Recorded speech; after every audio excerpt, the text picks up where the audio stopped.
ದಾವಲ ಬಲಿಕ. ಎಷ್ಟೊಂದು ವಿಚಿತ್ರವಾಗಿದೆ ನಿನ್ನ ಲೀಲೆ. ಎಲ್ಲಿ ನೋಡಿದರೂ ತುಂಬಿದ ಸ್ವಾರ್ಥದ ಬಿರುಗಾಳಿ, ಅನ್ಯಾಯ,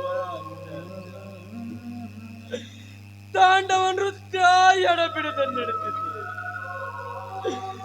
ಓ ಭಾರತದ ಭೂದೇವಿ, ಇದಕ್ಕಾಗಿ ಪ್ರಜಾತಂತ್ರ ದೊರಕಿಸಿಕೊಟ್ಟು ನಾಥೂರಾಮ್ ಗೋಡ್ಸೆಗಳ ಗುಂಡಿಗೆ ಆಹುತಿಯಾಗಿ ತನ್ನ ಒಡನೆ ರಕ್ತ ಶಾಂತಿಯಿಂದ ನಿನಗರ್ಪಿಸಿದ ನಮ್ಮ ಮಹಾತ್ಮ ಗಾಂಧಿ. ಅಯ್ಯೋ ಬಾಪೂಜಿ, ಒಂದಾದರೂ ಉಳಿಲಿಲ್ಲ ನೀವು ಹಾಕಿದ ತತ್ವ.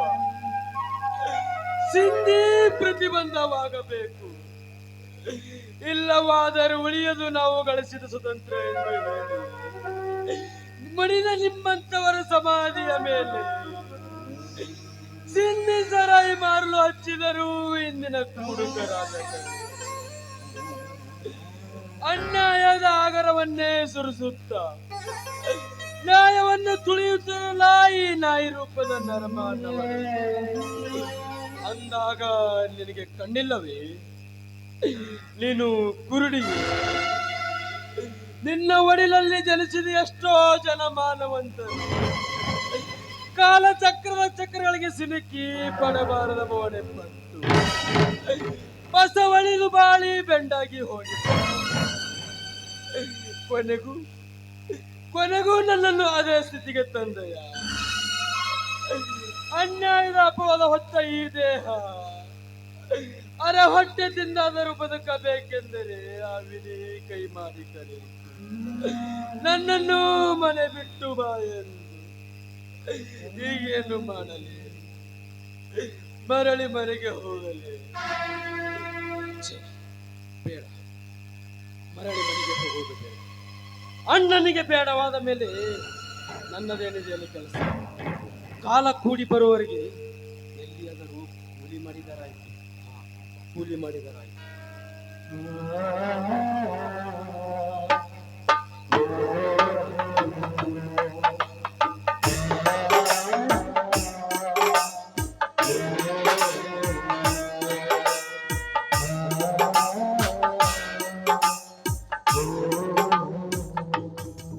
ಹಲೋ ಸೋಮು, ನಿನ್ನನ್ನೇ ಹುಡುಕುತ್ತಾ ನಿನ್ನ ಮನೆ ಕಡೆ ಹೊರಟಿದ್ದೆ.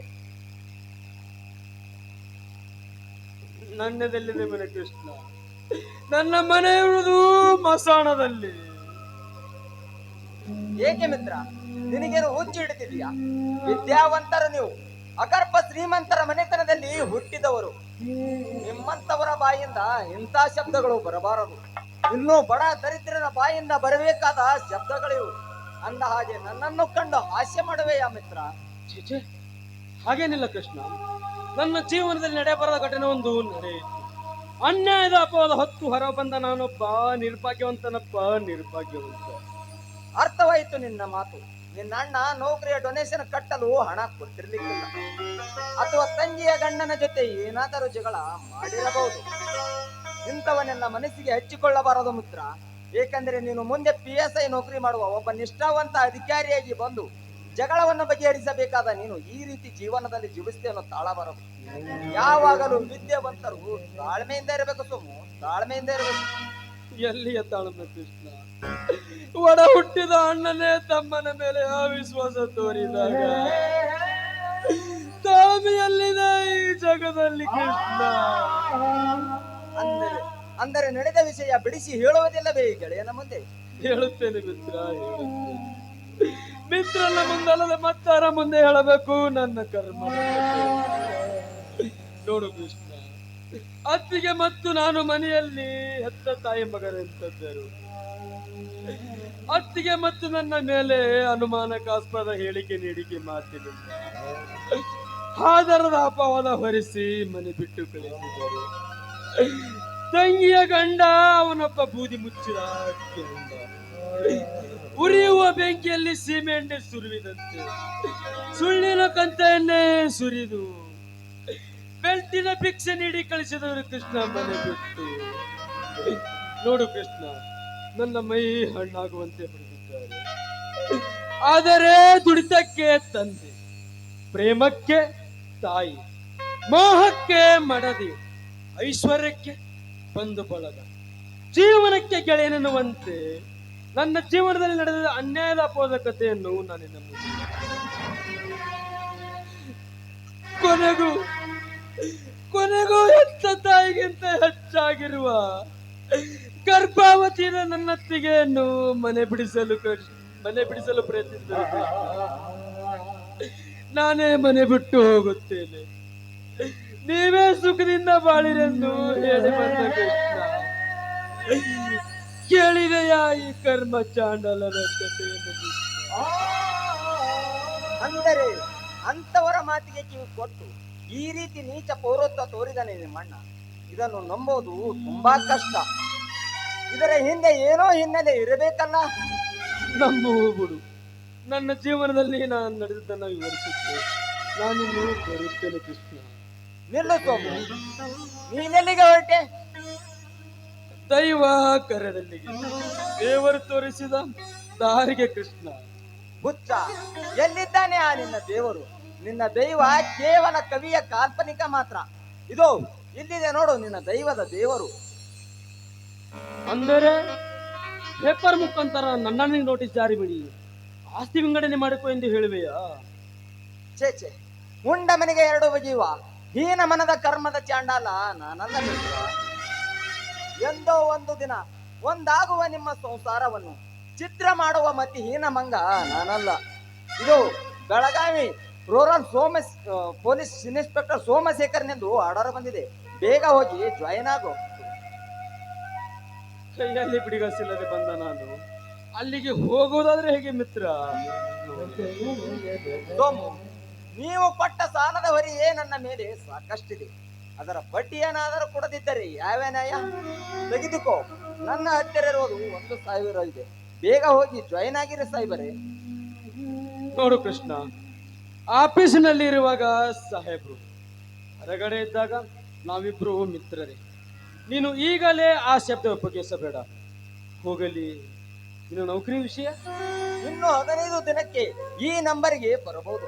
ಆಗ ಪತ್ರ ಬರೆದು ತಿಳಿಸುತ್ತೇನೆ. ಆದರೆ ನೌಕರಿ ಅಬ್ಬರದಲ್ಲಿ ಈ ಬಡವನನ್ನು ಮರೆಯಬೇಡ ಮಿತ್ರ. ಏಕೆಂದರೆ ನಿಮ್ಮ ಪೊಲೀಸ್ ಡಿಪಾರ್ಟ್ಮೆಂಟೇ ಹಾಗೆ.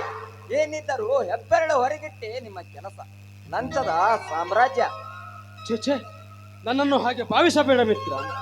ಸತ್ಯಕ್ಕಾಗಿ ಯಾವಾಗಲೂ ಹೋರಾಡುತ್ತೇನೆ, ನ್ಯಾಯಕ್ಕಾಗಿ ಛಲ ತೊಟ್ಟು ನಿಲ್ಲುತ್ತೇನೆ. ಆಯ್ತೆ, ಆದರೆ ಸ್ವಲ್ಪ ದಿನ ನಮ್ಮ ಮನೆಯಲ್ಲಿ ನನ್ನ ನೌಕರಿ ವಿಷಯ ತಿಳಿಸಬೇಡ. ನಾನಿನ್ನು ಬರುತ್ತೇನೆ. Okay bye. ಓಕೆ, ಗುಡ್ ಬಾಯ್.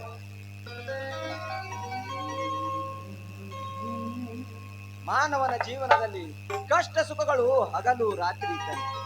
ಖುಷಿಯೇ ಹಿಂದೆ ನಿಶೆಯು ಬಂದೇ ಬರುತ್ತದೆ. ಆದರೆ ಸೋಮಶೇಖರನ ಜೀವನದಲ್ಲಿ ಇಂಥ ದುರ್ಘಟನೆ ನಡೆದಿರಬಹುದು, ಹೇಳಲು ಬರುವಂತಿಲ್ಲ. ದೇವ, ನಿನ್ನ ಲೀಲೆಯಲ್ಲಿ ನಾವು ಆಟದ ಗೊಂಬೆಗಳು. ನೀನು ಸೂತ್ರಧಾರಿ. ನೀನು ಕುಣಿಸಿದಂತೆ ನಾವು ಕುಣಿಯುವ ಪಾತ್ರಧಾರಿಗಳು.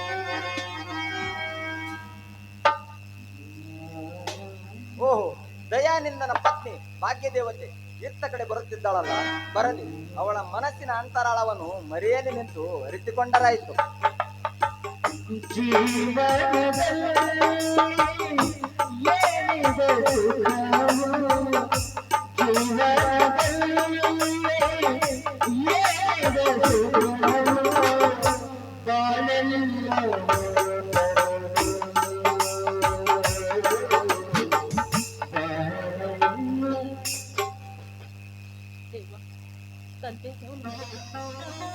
ನಾನು ಯಾರಿಗೆ ನಾನು ನ್ಯಾಯ ಮಾಡಿದ್ರೆಂದು ನನಗೆ ಈ ರೀತಿ ಶಿಕ್ಷೆ? ನನ್ನ ಪತಿ ದೇವರಂತವ್ರು. ಅವರ ಮನಸ್ಸನ್ನು ಏಕೆ ಚಂಚಲ ಮಾಡಿದೆ ತಂದೆ? ಏಕೆ ಚಂಚಲ ಮಾಡಿದೆ? ನಾನು ಓದುವಾಗ ಮದುವೆ ಆಗಬೇಕೆಂದು ಮಾತಾಡಿದ ವಿಷಯವನ್ನು ಫೋಟೋ ತೆಗೆದು ಆ ಪಾಪಿ ನಾಗರಾಜನ ಕೈಯಲ್ಲಿ ಕೊಟ್ಟವರು ಯಾರು? ನಾನು ಅವನ ಮೋಹ ಪಾಶಕ್ಕೆ ಒಳಗಾಗಲಿಲ್ಲೆಂದು ಇಂದು ನನ್ನ ಸಂಸಾರವೇ ನುಚ್ಚು ನೂರು ಮಾಡಿದೆ.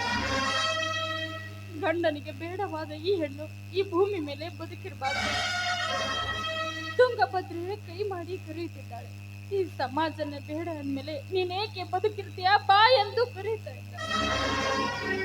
ತಂದೆ, ನನ್ನ ಗಂಡನಿಗೆ ಸಾಕಷ್ಟು ನೋವನ್ನು ಕೊಟ್ಟಿದ್ಯಾ. ಇನ್ನು ಮುಂದಾದ್ರೂ ನನ್ನ ಗಂಡ ಸಂತೋಷದಿಂದಿರಲಿ. ನನ್ನ ಮೈದನ ಸೋಮನಿಗೆ ಒಳ್ಳೆ ಹೆಣ್ಣು ಸಿಗಿ ಅವನು ಮದುವೆ ಆಗಿ ನಮ್ಮ ಮನೆ ನಂದ ದೀಪ ಯಾವಾಗಲೂ ಬೆಳಗುತ್ತಿತ್ತು. ತಾಯಿ, ಈಗಾಗಲೇ ಸಾಕಷ್ಟು ನೋವನ್ನು ಹೊತ್ತುಕೊಂಡಿದ್ದೇನೆ. ಸಾವಿನಲ್ಲಾದ್ರೂ ನನಗೆ ನೋವು ಕೊಡಬೇಡ ತಾಯಿ, ನನಗೆ ನೋವು ಕೊಡಬೇಡ.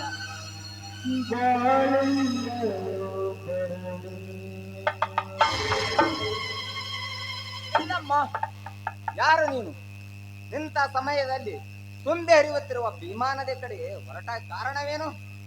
ನಾನು ಪತಿಯಿಂದ ವಂಚಿತರಾಗಿ ಈ ಭೂಮಿಗೆ ಬೇಡವಾದ ಹೆಣ್ಣು. ದಯವಿಟ್ಟು ನನ್ನನ್ನು ಯಾರು ತಡೆಯಬೇಡಿ. ನೋಡಮ್ಮ, ನಿನ್ನನ್ನು ನೋಡಿದರೆ ಮಾನವಂತರ ಮನೆಯ ಹೆಣ್ಣು, ಮೇಲಾಗಿ ಗರ್ಭಿಣಿ ಸ್ತ್ರೀ ಎಂದು ಭಾಸವಾಗುತ್ತದೆ. ನನ್ನನ್ನು ನಿನ್ನ ಸೋದರನೆಂದು ತಿಳಿದು ನನ್ನ ಮನೆಗೆ ಬಾರಮ್ಮ. ಅಂದ ಹಾಗೆ ನೀನು ಯಾರು? ನಾನು ದಯಾನಂದನ ಹೆಂಡತಿ ಭಾಗ್ಯಶ್ರೀ ಅಂತ. ಓ, ದಯಾನಂದನ ಪತ್ನಿ ಭಾಗ್ಯಶ್ರೀ. ನಾನಮ್ಮ, ನಿನ್ನ ಕೈ ಬಳೆ ಚಿನ್ನದಿಂದ ವಿದ್ಯೆ ಕಲಿತ ಕರುಣ ಕೃಷ್ಣ ಅಂತ. ಅಣ್ಣ, ಅದು ಬಂದು ನನ್ನ ಮಾನ ಕಾಪಾಡಿದೆ, ಇಂದು ನನ್ನ ಪ್ರಾಣ ಕಾಪಾಡಲು ಬಂದಿದೆ. ಬೇಡ ಅಣ್ಣ, ಬೇಡ.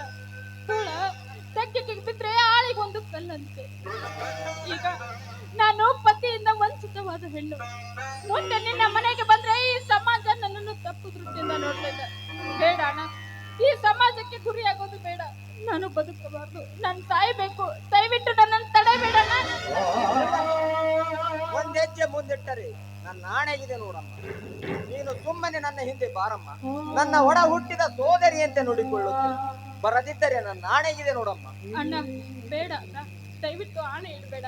ನೀನು ಹೇಳಿದಂತೆ ಆಗ್ಲಿ ಅಣ್ಣ, ಆ ದೇವ್ರ ಇಚ್ಛೆ ಅಂತೆ ಆಗ್ಲಿ. ನಡೆ ಅಣ್ಣ, ಹೋಗೋಣ.